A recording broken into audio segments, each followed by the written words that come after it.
रुकिए, अगर आप भी क्लास 10 के छात्र हैं, कल यानी 17 फरवरी को आपका हिंदी का वायरल पेपर होने वाला है।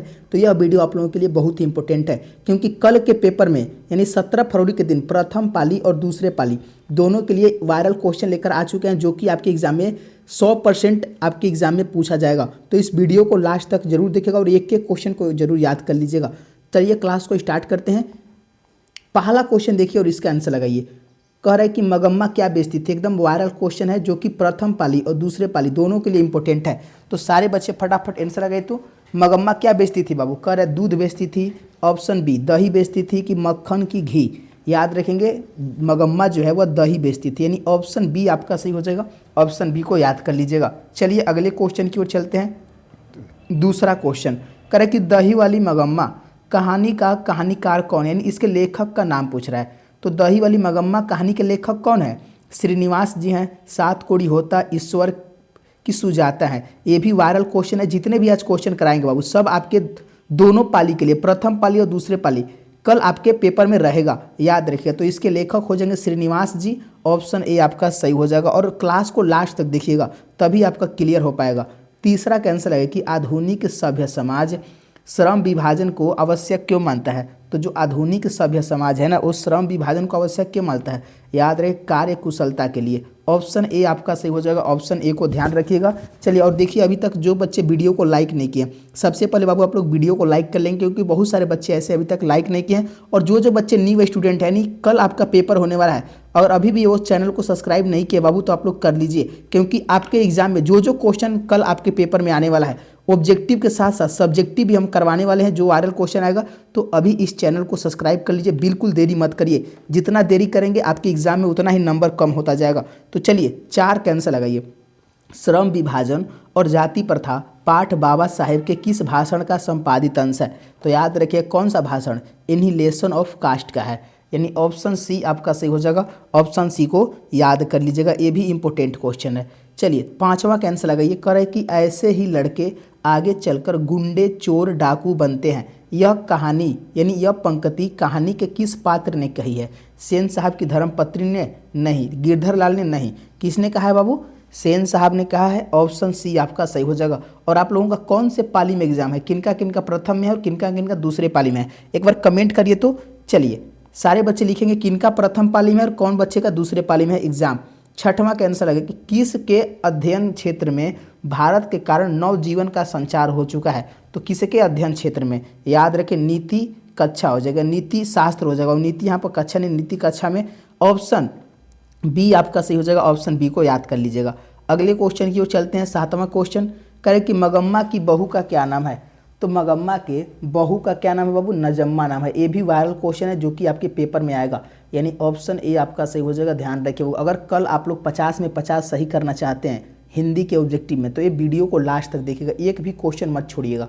डहते विश्वास कहानी लेखक के द्वारा अनुदित है, यानी किस लेखक के द्वारा डहते विश्वास कहानी लिखा हुआ है। तो राजेंद्र प्रसाद मिश्र के द्वारा।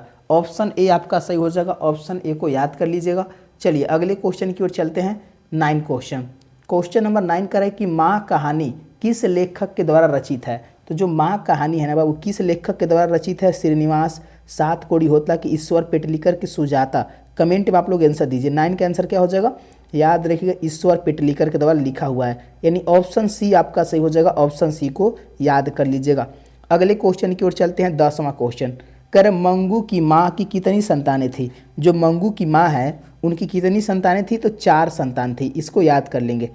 ऑप्शन सी आपका सही हो जाएगा, 4 संतानें थी। तो जो बच्चे सी आंसर लगा रहे हैं, बिल्कुल सही आंसर हो जाएगा।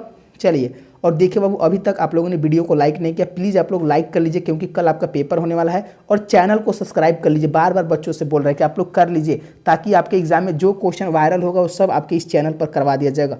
11 कैंसर है कि नगर कहानी किस भाषा से अनुदित है। जो नगर कहानी है वो किस भाषा से अनुदित है। उड़िया, तमिल, गुजराती की कन्नड़। याद रखें, नगर कहानी जो है 11 का आंसर हो जाएगा, तमिल भाषा से अनुदित है, यानी ऑप्शन बी आपका सही हो जाएगा। ऑप्शन बी को याद कर लीजिएगा। चलिए अगले क्वेश्चन की ओर चलते हैं। 12 क्वेश्चन कर पपाती की उम्र क्या थी। ये भी वायरल क्वेश्चन है।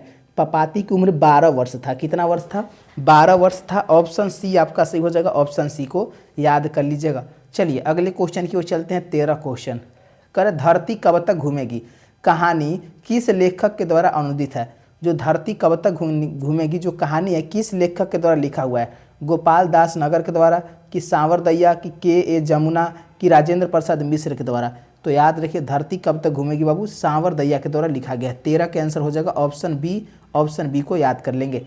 चलिए अगले क्वेश्चन की ओर चलते हैं। 14 क्वेश्चन कह रहा है श्रम विभाजन और जाति प्रथा के लेखक कौन है, बताइए तो इसके लेखक कौन है और कौन कौन बच्चे कल हिंदी के पेपर में गर्दा उड़ा देंगे। जो बच्चे गर्दा उड़ा देंगे GUD लिखिए कि हिंदी के पेपर में सर कल गर्दा उड़ा कर आएंगे।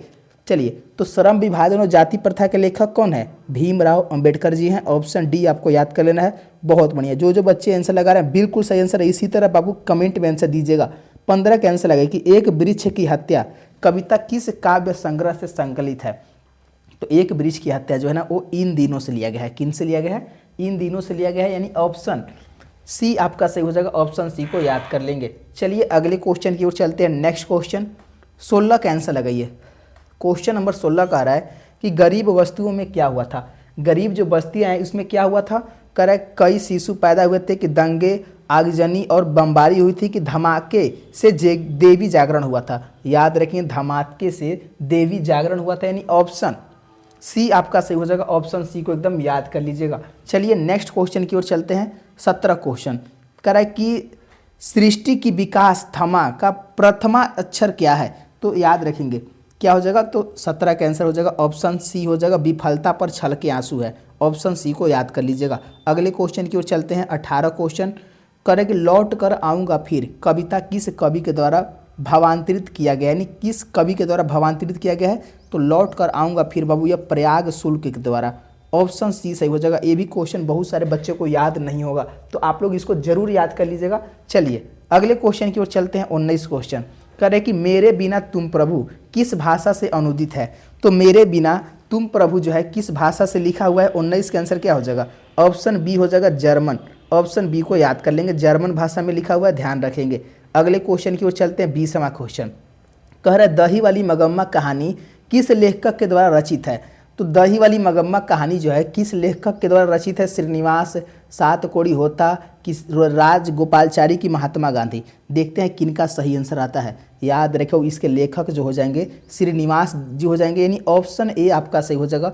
ऑप्शन ए को याद कर लेंगे। चलिए 20 क्वेश्चन करा चुके हैं बाबू। आप लोग कितना सही किए 20 में से। और देखिए आप लोग चैनल को सब्सक्राइब कर लीजिए और वीडियो को लाइक कर लीजिए ताकि सारे बच्चे रोज क्लास करेंगे और जितने भी आपके पेपर में आएगा क्वेश्चन सब लड़ेगा क्वेश्चन, ध्यान रखिएगा। चलिए 21 का आंसर है कि भारतीय संविधान के निर्माण में महत्वपूर्ण भूमिका किसकी है। तो भारतीय संविधान के निर्माण में जो महत्वपूर्ण भूमिका है ना वो भीमराव अंबेडकर जी की है। ऑप्शन ए आपका सही हो जाएगा। ऑप्शन ए को याद कर लेंगे। चलिए नेक्स्ट क्वेश्चन देखते हैं। 22 क्वेश्चन करें कि सभ्य समाज, यानी यहाँ पर सभ्य समाज की आवश्यकता है। सभ्य समाज की आवश्यकता क्या है, जाति प्रथा है, कि श्रम विभाजन है, कि अणु बम है, कि दूध पानी है। याद रखेंगे सभ्य समाज की जो आवश्यकता है श्रम विभाजन हो जाएगा। क्या हो जाएगा, श्रम विभाजन हो जाएगा, यानी ऑप्शन बी आपका सही हो जाएगा। ऑप्शन बी को याद कर लीजिएगा। अगले क्वेश्चन की ओर चलते हैं। नेक्स्ट क्वेश्चन 23 का आंसर लगाइए। क्वेश्चन नंबर 23 कह रहा है कि विष के दांत कहानी के रचयिता कौन है। तो विष के दांत जो कहानी है इसके रचयिता कौन है। तो याद रखेंगे नलिनी बिलोचन शर्मा जी हैं। ये भी VVI क्वेश्चन है जो कि पेपर में आएगा, तो याद रखेंगे ऑप्शन सी आपका सही हो जाएगा, ध्यान रखिएगा। अगले क्वेश्चन की ओर चलते हैं। नेक्स्ट क्वेश्चन 24 का आंसर लगे कि खोखा का दूसरा नाम क्या था। तो खोखा का दूसरा नाम क्या है, याद रखेंगे कासू नाम है। ऑप्शन सी आपका सही हो जाएगा, कासू याद कर लेंगे। खोखा का दूसरा नाम कासू है। अगला क्वेश्चन देखते हैं। 25 क्वेश्चन कह रहा है कि मदन किसका पुत्र था। मदन जो है बाबू याद रखेंगे गिरधर का पुत्र था। ये भी इंपॉर्टेंट क्वेश्चन है, ये तो याद कर लीजिएगा। 100% आपके पेपर में आएगा। और आप लोग बताएं नहीं बाबू कि आप लोग का कौन से पाली में एग्जाम है। आप लोग अपना अपना नाम और पाली जरूर लिखेगा कि कौन सा पाली में है। तो इसका आंसर हो जाएगा ऑप्शन बी, ध्यान रखेंगे। अगले क्वेश्चन की ओर चलते हैं। 26 क्वेश्चन कह रहा है कि अम्बेडकर के भाषण इनहिलेशन ऑफ कास्ट को किसने हिंदी में रूपांतरित किया था। तो याद रखेंगे ललई सिंह यादव ने किया था। ऑप्शन ए आपका सही हो जाएगा, ललई सिंह यादव ने। जो बच्चे ऑप्शन ए लगा रहे हैं बिल्कुल सही आंसर है, ध्यान रखिएगा। चलिए अगला क्वेश्चन देखते हैं। 27 क्वेश्चन कह रहा है अम्बेडकर का जन्म किस परिवार में हुआ था। सारे बच्चे आंसर लगाएंगे कि अम्बेडकर का जो जन्म है किस परिवार में हुआ था। कह रहा है ब्राह्मण, क्षत्रिय, की दलित, की कश्यप। याद रखेंगे दलित परिवार में हुआ था, यानी ऑप्शन सी आपका सही हो जाएगा। ऑप्शन सी को याद कर लीजिएगा। अगले क्वेश्चन की ओर चलते हैं। 28 क्वेश्चन करें कि लेखक को इस युग में कहाँ पर विडंबना दिखाई दिया है। कमेंट करिए, लेखक को इस युग में कहाँ पर विडंबना दिखाई दिया है। तो याद रखेंगे जातिवाद में, ऑप्शन ए आपका सही हो जाएगा। अगले क्वेश्चन की ओर चलते हैं। 29 क्वेश्चन कि दही वाली मगम्मा कहानी के प्रमुख पात्र कौन है। यह वायरल क्वेश्चन है, यानी VVI क्वेश्चन है। तो दही वाली मगम्मा कहानी के जो प्रमुख पात्र हैं मगम्मा है, ऑप्शन बी आपका सही हो जाएगा। यह कल आपके पेपर में जरूर रहेगा, ध्यान रखिएगा। चलिए 30 कैंसिल लगाइए। तो दही वाली मगम्मा कहानी के कथावाचक कहाँ के हैं, याद रखेंगे वो बेंगलुरु के हैं। कहाँ के हैं, बेंगलुरु के हैं। ऑप्शन सी आपका सही हो जाएगा, ऑप्शन सी को याद कर लीजिएगा। 30 का क्या आंसर हो जाएगा, जो बच्चे सी लगा रहे हैं बिल्कुल सही है। अगले क्वेश्चन की ओर चलते हैं। 31 क्वेश्चन कि दही वाली मगम्मा कहानी किसे संदेश देती है। तो बहुओं को संदेश देती है, ऑप्शन सी सही हो जाएगा। अगला क्वेश्चन देखते हैं। 32 क्वेश्चन कर रहा है, क्वेश्चन नंबर 32 देखिए छूट गया। 32 नंबर क्वेश्चन कर रहा है कि भारत माता कविता में भारत का कैसा चित्र प्रस्तुत किया गया है। तो यथार्थ चित्र प्रस्तुत किया, यानी जैसा है वैसा ही बताया गया है। ऑप्शन सी आपका सही हो जाएगा, ऑप्शन सी को याद कर लीजिएगा। चलिए नेक्स्ट क्वेश्चन देखते हैं। 33 क्वेश्चन कर है कि जातीय अस्मिता की दृष्टि से इतिहास का प्रवाह कैसा है। याद रखेंगे वांछनीय है और अवांछनीय दोनों है। कैसा है, तो वांछनीय और अवांछनीय दोनों है, यानी ऑप्शन सी आपका सही हो जाएगा, ऑप्शन सी को याद कर लीजिएगा। नेक्स्ट क्वेश्चन की ओर चलते हैं। 34 क्वेश्चन करें कि डॉक्टर अंबेडकर के पिताजी का क्या नाम था। डॉक्टर अंबेडकर जी के पिताजी का जो नाम था रामजी सकपाल नाम था। क्या नाम था बाबू, ये क्वेश्चन आया हुआ है पेपर में, याद रखिएगा। ऑप्शन सी से हो जाएगा रामजी सकपाल। चलिए 35 के आंसर लगे। तो डॉक्टर अंबेडकर के माता जी का क्या नाम था, देखते हैं किनका सही आंसर आता है कमेंट में। तो डॉक्टर अंबेडकर जी के माता जी का नाम भीमाबाई था, ऑप्शन डी आपको याद कर लेना है। तो आप लोग कमेंट में लगाइए 35 में से आप लोग कितना सही किया है।